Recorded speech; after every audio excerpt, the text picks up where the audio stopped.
Welcome to the crypt. I've got a bone to pick with you. Crow, stop that. Sorry. Hello, my baby. Hello, my honey. Hello, my ragtime gal. Sonny, you kissed my wife. Baby, my heart's on fire. We are reviewing another deluxe figure from the War for Cybertron Kingdom line. The next wave has come out, and with that wave another Fossilizer figure, i.e. Weaponizer figure. In this case it's Ractonite, a skeletonized representation of the Styracosaurus, now sided with the bad guy Predacons of Beast Wars. See the art on the front, which is probably a misrepresentation of the figure's actual sculpting. Repetitive art is on the side panel.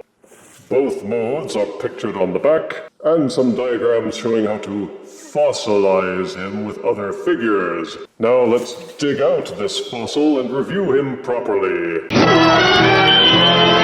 Ractonite comes with no accessories because as a fossilizer, he's nothing but a pile of accessories. But he does come with an instruction booklet that has no stats, and his funky prismatic collectible card, which you can peel back and reveal secrets about character mythology. And this is Ractonite in his Styracosaurus mode.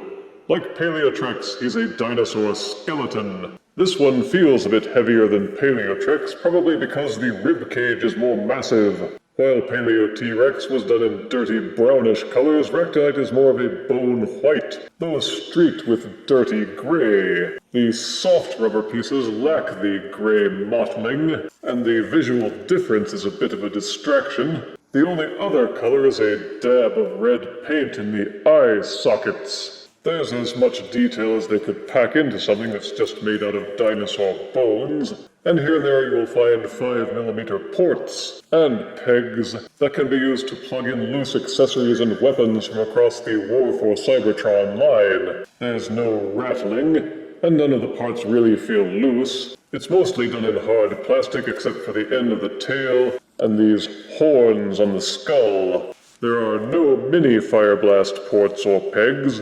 And while some may murmur about anatomical accuracy, he does look very skeleton-y. They added some black paint between the ribs, which was a welcome addition from Paleo-T-Rex. For the most part, he looks well proportioned, except for the back legs, which seem a bit too long, and the back tail won't angle any higher than this. In Styracosaurus mode, his features, other than the Battlemaster ports, lie mostly with the articulation, which, sad to say, is not as good as Paleotrex. Almost every limb is plugged into sockets like this, which means that you can rotate them 360 degrees in any direction. Others are semi-ratcheted hinge joints. You can rotate the head on its neck and angle it up and down. You can also open and close the mouth. Each foreleg will rotate on its peg. There is a hinge joint right beneath the peg, and a ratcheted elbow joint in the middle. This peg flips in and out, but the foot ankle itself doesn't rotate. And as you can see, these sockets hold very loosely.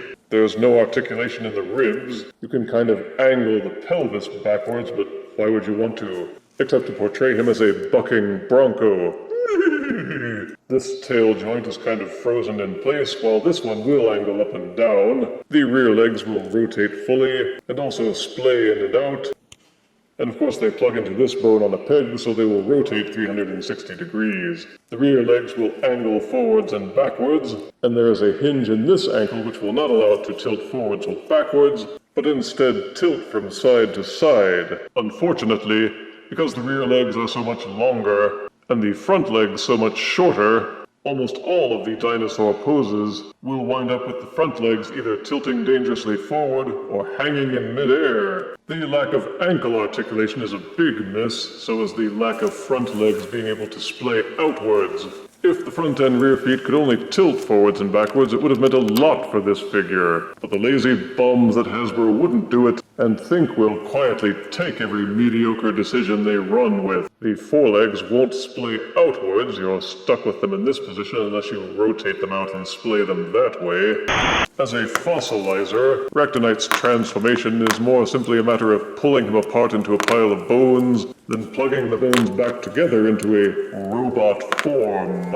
To make Ractonite in a robot, take the rib cage piece and flip up the visor to reveal the face. Unpeg the hips from this pelvis section, make sure the crotch fins are facing forwards, and then plug it into the bottom of the rib cage. Then you just take the rear dinosaur legs and plug them back in, and Ractonite has his legs. I thought the spurs on the back were meant to be his robot feet, but unfortunately the way the hinge joints are set up, the feet won't rotate around, so these heel spurs are stuck at the back. This pelvis piece collapses down, and this peg pokes out and plugs into Ractonite to form one of his shoulders. Then plug in one of the dinosaur forelegs and flip out this peg which serves as his hand. Then you take the dinosaur skull, flip out this gray peg from under the jaw, and plug that into the other shoulder port. Then form the remaining dinosaur foreleg into his arm, and plug it into the skull's neck. And this is Ractonite's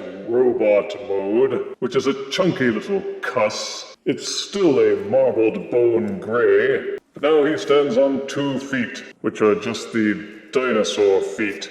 The oblong body is the dino rib cage, which makes him seem a bit rotund with these spindly legs and arms. But the helmet head is pretty good with its red eyes and black faceplate. The shoulders are made with the skull on one side and the pelvis on the other. The size roughly balances out, but it still looks off balance. You can pop off the skull's frill to make the shoulders seem a bit more symmetrical, but they didn't put any posts on the inside of the frill or ports, so you can't have him hold it. And even if there was, Ractonite has no hands, which was a bizarre decision to run with. All you can do is flip out these pegs from the back of the dinosaur forelegs, and plug in the end of the tail to serve as a kind of saber weapon. It would have added a lot if they had put some kind of port on the inside of the frill so that he could hold it as a shield. Overall, the humanoid mode comes across as too asymmetrical, with the arms being too spindly and no proper hands or feet. Just a little more effort and they could have fixed all of that with little trouble. Bah! Best you can do is unplug one of these horns from the frill and use the exposed hole to peg it into Ractonite's hand. And of course there are still 2 gaping holes in the shield for enemies to shoot through. The head rotates 360 degrees and will waggle a little bit on its socket. Each shoulder will fully rotate, and also splay outwards if you use these hinges. That just looks wrong. But there's another hinge joint inside of that which allows it to splay outwards slightly. It's pegged in at the bicep so it will spin around fully, and this joint at the elbow will let it rotate forwards and backwards to a fair degree. And there is another small ratcheted joint here which will allow the arm to bend. The only articulation at the wrist is this peg which flips backwards and forwards. He plugs in at the waist, so it will rotate freely. Each leg will kick forwards and backwards until it bumps into stuff, and also splay outwards freely. They peg in at the thigh, so they will spin in their sockets. Each knee will bend forward just a little bit, and backwards about 90 degrees. And each ankle will pivot from side to side. Ooh! So despite the weird proportions, you can get a lot of poses out of Ractonite, as long as you don't mind the asymmetrical nature of his body. And of course you can configure your pile of bones into other weaponizers.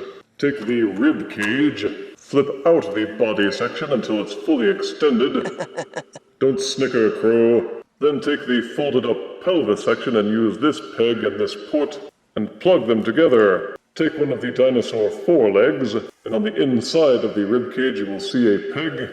Use the port with the toes pointing towards this section. Plug in the leg, then take the robot pelvis, swivel out these pegs, and plug that into the end of the robot ankle.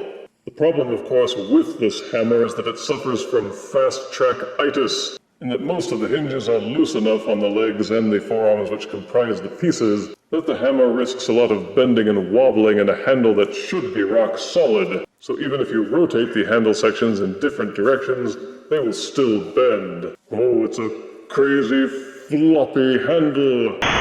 Mark 7. Mark 7. Mark 7. Take out the pelvis and hip section, then pull out the dinosaur pelvis and hips. Flip out this peg on top of the robot head, then plug in the dino tail.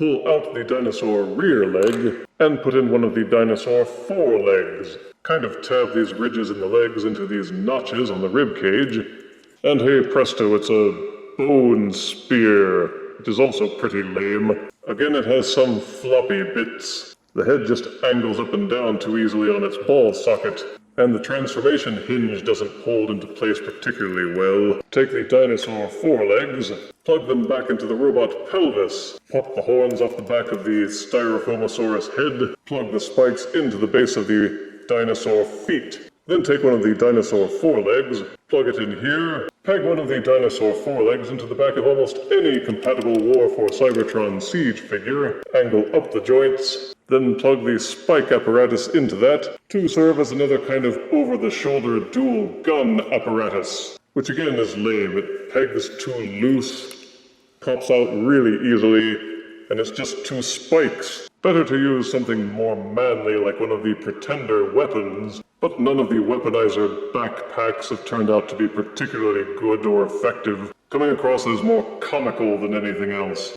Bah! Take the head and pop off all the horns. Take one of the foreleg pieces and jam it into the peg that is inside the mouth. Clamp the mouth shut. Take the tail bones and plug them into the heel spur of the leg. Angle the neck bone down, and it's meant to serve as a kind of skull spear, which is just the head puking up the tail. Take the rib cage piece and fold this section back inwards. Take the hip and pelvis piece, plug it into this hole just behind the neck, then use these holes on the rib cage to plug in what was the horns on the skull, and you have a bone fly swatter. What the heck is this thing? Frankly, the default configurations for the Weaponizer apparatus are underwhelming, to say the least. Fortunately, you're only limited by your own imaginations, so if you don't like the default configurations, just make your own. For example, I prefer to extend this part of the ribcage to make that the mace handle, then unfold the backbone and pelvis section, plug the short end of the backbone into this part, then fold it down, plug in the horns if you wish, then plug it into a figure's hand, and it's a slightly less embarrassing mace. And you can take all of the leg pieces and the hip and vertebrae section, plug them end to end, and get my favorite weapon, the Extendo Pinchy Face Grabber. Hey, ow! For size comparison, here is Deluxe Kingdom Ractonite next to Transformers Animated Voyager Grimlock. Here is Deluxe Kingdom Ractonite next to Deluxe Movie 4 Snarl. And here is Deluxe Kingdom Ractonite next to a Ractagino. It's not like this on the night shift. We don't drink Ractagino. The War for Cybertron Kingdom Fossilizer gimmick is a neat idea, and with Paleotreks it showed some promise in execution. But with Ractonite, not so much. Positives are the Dino Skeleton mode looks pretty neat, and there's a lot of versatility in that you can take it completely apart to rearrange the bones any way you like. The humanoid mode has decent articulation and seems burly and tough looking. You can keep him either in humanoid or dino mode, or you can use his bits and pieces to accessorize any other War for Cybertron figure. Negatives are that the articulation for the dinosaur mode is hampered. The forearms can't splay out, and the rear legs only keep him level in one or two poses, so in the end only a few poses work for him. The humanoid mode suffers from some disproportion, especially in the midsection, and the lack of proper hands is really annoying. Pretty much all of the official Weaponizer modes are horribly conceived. I recommend coming up with your own ideas instead. In both modes, there seem to be extra pegs that stick out here and there, kind of ugly. It's rumored that Ractonite combines with the other fossilizers in this line into a bony gestalt. I'd say if you can find it on sale, or even better on clearance, then it's worth picking up. But as a standalone figure, Ractonite is subpar, and I give him 5 out of 10 deaths. No bones about it. If you refuse me, honey, you lose me. Then you'll be left alone, oh baby. Tell them all and tell me I'm your own.